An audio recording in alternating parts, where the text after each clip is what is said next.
A kú déédé àsìkò yìí. Kókó inú ìwé ìròyìn la mú wá fún yín láti inú àwọn ìwé ìròyìn ilé wa. Orúkọ tèmi ni Ọmọgbémisọ́lá ọmọ Alọ́gọ̀madẹ̀.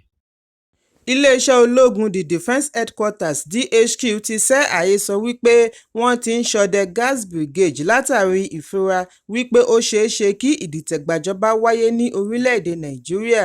DHQ ṣe àfihàn yìí nínú àtẹ̀jáde lórí ẹ̀rọ abánidọ́rẹ̀ẹ́ X lónìí tí adarí ìròyìn Brigadier General Tukur Gusau bu ọwọ́ lù wípé wọ́n ti pe àkíyèsí wọn sí ìròyìn orí ẹ̀rọ ayélujára láti iléeṣẹ́ ìròyìn Sahara Reporters ní ọjọ́ 25 oṣù kejì ọdún 2024 níbi tí wọ́n ti sọ wípé wọ́n ń ṣọdẹ gas brigade kíkankíkan látàrí ìfura tí wọ́n ní ó lè yọrí sí ìdìtẹ̀gbàjọba.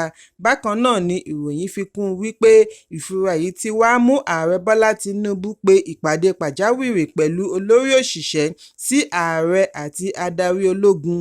DHQ ní àwọn fẹ́ sọ gbangba wípé àhesọ tàbí ẹ̀sùn yìí kìí ṣe òtítọ́ fún àwọn tí ó sì ń ṣiyèméjì. Gas brigade ní ojúṣe láti dáàbò bo ipò agbára tí í ṣe ipò ààrẹ pẹ̀lú agbègbè ilé ìjọba. Wọ́n ní gbogbo ìgbà ní iléeṣẹ́ ológun wà ní ojúlalákàn ṣọ́rí láti lè dáàbò bo ìjọba tiwantiwa. Fún ìdí èyí, iléeṣẹ́ ológun kọ̀rọ̀ ojú sí àhesọ yìí kí ará ìlú má fi ọkàn sí i. Ẹ̀kúnrẹ́rẹ́ ìròyìn yìí wà nínú ìwé ìròyìn Punch tó jáde lónìí.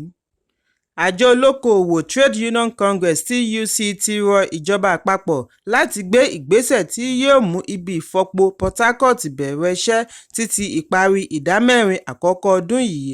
Ààrẹ àjọ olókoòwò Festus Osifo ni ó sọ eléyìí di mímọ̀ ní ìlú Àbújá níbi ìfọ̀rọ̀wérọ̀ pẹ̀lú àwọn akọ̀ròyìn. Èyí ń wáyé ní ó kù wákàtí 24 kí àjọ òṣìṣẹ́ bẹ̀rẹ̀ ìfẹ̀hónúhàn jákèjádò orílẹ̀-èdè lórí ìgbésẹ̀ ayé ìnira tí ọmọ orílẹ̀-èdè ń kojú.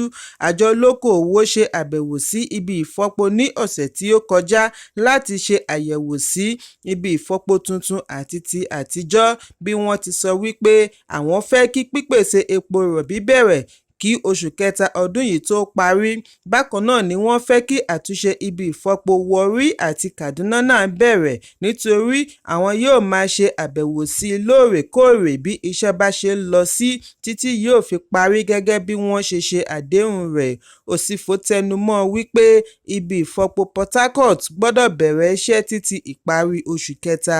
Bákan náà ni wọ́n rọ ìjọba kí wọ́n bẹ̀rẹ̀ sí kó oúnjẹ wọlé láti òkè òkun láàárín ọ̀sẹ̀ méjì láti lè ṣe àdínkù sí ọ̀wọ́ngógó oúnjẹ lórílẹ̀-èdè.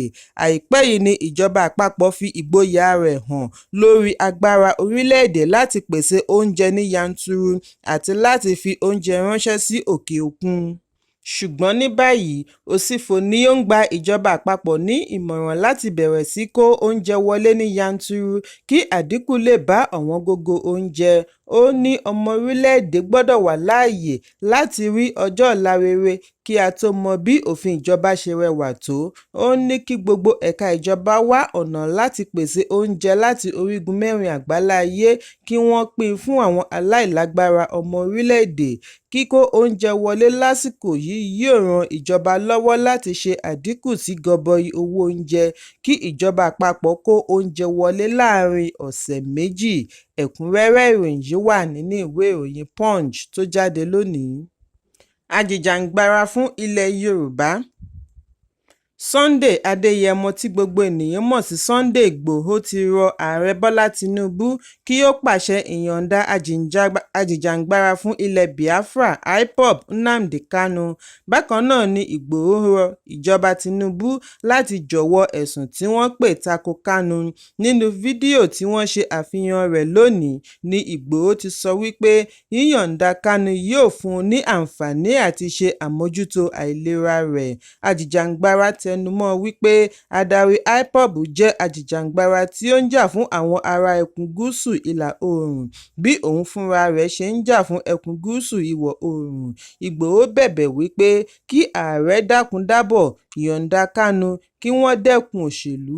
Ó ní ọ̀gbẹ́ni yìí kò ṣe nǹkan kan, ẹ yọ̀ǹda rẹ̀ kí ó lọ faramọ́ ẹbí rẹ̀. Ẹ dákun ẹ yọ̀ǹda rẹ̀.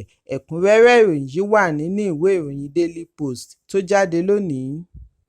Ikọ̀ ọlọ́pàá pẹ̀lú àjọṣepọ̀ iléeṣẹ́ ológun ti ṣe àgbàkalẹ̀ àwọn 16 lọ́wọ́ àwọn ajínigbé ní ìpínlẹ̀ Kogi. Alukoro ọlọ́pàá ìpínlẹ̀ Kogi SP William Ovie Aya ni ó sọ eléyìí nínú àtẹ̀jáde tí ó tó akọ̀ròyìn lọ́wọ́ lónìí. Aya ní èrò inú ọkọ̀ 11 láti inú ọkọ̀ iléeṣẹ́ Peace Mass Transit pẹ̀lú àwọn 5 mìíràn láti ọkọ̀ Sienna ní ojúnà Èté ìpínlẹ̀ Enugu ni àwọn ajínigbé kó wọ inú igbó lọ ní ọjọ́ 25 oṣù kejì ọdún 2024. Alukoro ọlọ́pàá ní ikọ̀ ọlọ́pàá ìpínlẹ̀ Kogi pẹ̀lú ikọ̀ ológun láti ìpínlẹ̀ Enugu ni wọ́n súré bọ́ sójú iṣẹ́ tọpinpin tí wọ́n sì rí gbogbo àwọn tí wọ́n jí gbé gbà kalẹ̀ ní ayọ̀ àti àlàáfíà. Ìgbìyànjú ń lọ lọ́wọ́ láti rí àwọn afurasí ajínigbé mú láti lè fi ojú wọn ba ilé-ẹjọ́. Iléeṣẹ́ ọlọ́pàá wá rọ gbogbo olùgbé ìpínlẹ̀ kí wọ́n tẹ̀síwájú láti máa ní àjọṣepọ̀ pẹ̀lú ọlọ́pàá àti àwọn ẹ̀ṣọ́ aláàbò mìíràn láti lè rí i dájú wípé ààbò wà fún ẹ̀mí àti dúkìá. Ẹ̀kúnrẹ́rẹ́ ìròyìn yìí wà nínú ìwé ìròyìn Daily Post tó jáde lónìí. Alága àjọ tó ń gbógun ti ìwà ìbàjẹ́ àti ìṣòwò ìlú kúmọkùmọ EFCC Ọ̀gbẹ́ni Ọlá Olúkóyèdé ti sọ wípé láàrin 100 ọjọ́ 100 days tí ó gba ipò, àjọ EFCC ti gba ẹ̀sùn ìwà jìbìtì tí ó lé ní 5,000 tí wọ́n sì rí owó jìbìtì tí iye rẹ̀ tó 60 bílíọ̀nù náírà 60 bílíọ̀nù náírà gbà padà. Nínú 5,000 ẹ̀sùn, àjọ EFCC bu ọwọ́ lu 3,000 fún ìwádìí. Ààrẹ Bọ́lá Tinubu ni ó yan Olúkóyèdé gẹ́gẹ́ bí alága àjọ EFCC ní ọjọ́ 12 oṣù kẹwàá ọdún 2023. Ó fi rọ́pò Abdulrasheed Báwà tí ààrẹ àná Muhammadu Buhari yàn sípò kí Tinubu tó jáwé gbélé ẹ̀ fún un fi sí àtìmọ́lé kí wọ́n tó padà taari rẹ̀ kúrò ní ọ́fíìsì. Nígbà tí ó ń sọ̀rọ̀ níbi ìpéjọpọ̀ fún ìdánilẹ́kọ̀ọ́ ayẹyẹ 20 ọdún ìdàgbàsókè agbègbè EDDA tí ó wáyé ní ìpínlẹ̀ Èkó gẹ́gẹ́ bí àlejò àgbà ni Olúkóyèdé ti sọ wípé àwọn ti rí 60 bílíọ̀nù náírà pẹ̀lú mílíọ̀nù 10 dọ́là gbà wọlé nínú owó jìbìtì tí àwọn kan gbọ̀nà ẹ̀bùrú kó sápò láàrin oṣù 4 tí òun gba ipò. Ó ní nígbà tí àwọn bẹ̀rẹ̀ ìgbésẹ̀ yìí, àwọn kan rí i gẹ́gẹ́ bí ìjà láàrin EFCC àti ará ìlú, ṣùgbọ́n èyí kò rí bẹ́ẹ̀ rárá. Iṣẹ́ mélòó ni EFCC lè ṣe? Iṣẹ́ mélòó ni ICPC pàápàá lè ṣe pẹ̀lú iye òṣìṣẹ́ tí ó ní? Ó ní gbogbo òṣìṣẹ́ tí òun ní kò ju 4,800 lọ. Báwo ni àwọn ṣe fẹ́ sin orílẹ̀-èdè tí iye èèyàn inú rẹ̀ lé ní 140 mílíọ̀nù? Alága EFCC ní ohun tí àwọn nílò láti ṣe ni kí àwọn ṣe ìwádìí, gbé e ka iwájú ilé-ẹjọ́. Òun kọ́ ni yóò gbé ìdájọ́ kalẹ̀. Ìdí nìyí tí àwọn fi ń ní àjọṣepọ̀. Ó ní àwọn ń ṣiṣẹ́ bí ẹni ò ṣiṣẹ́. Bí òun bá lè rí 60 bílíọ̀nù náírà gbà padà láàrin 100 ọjọ́, ǹjẹ́ ẹ lè ro iye tí wọ́n ti kó mì tàbí jí pamọ́? Ó ní fún bílíọ̀nù tí àwọn rí gbà, tírílíọ̀nù ni wọ́n ti jí. Nígbà tí ó ń sọ̀rọ̀, alága àjọ EDDA Ọ̀gbẹ́ni Ọlárẹ̀wájú Sùrájù fìdí ẹ̀ múlẹ̀ wípé iṣẹ́ àjọ EFCC jẹ́ èyí tí ó ní ìpèníjà ńlá bí ó ti rọ gbogbo ọmọ orílẹ̀-èdè kí wọ́n pawọ́pọ̀ gbógun ti ìwà ìbàjẹ́. Ó ní a nílò òfin tó ṣe wípé ilé-ẹjọ́ gbọ́dọ̀ yọ̀ǹda ẹni ajé ìwà ìbàjẹ́ bá ṣí mọ́ lórí. Ẹ̀kúnrẹ́rẹ́ ìròyìn yìí wà nínú ìwé ìròyìn Punch tó jáde lónìí.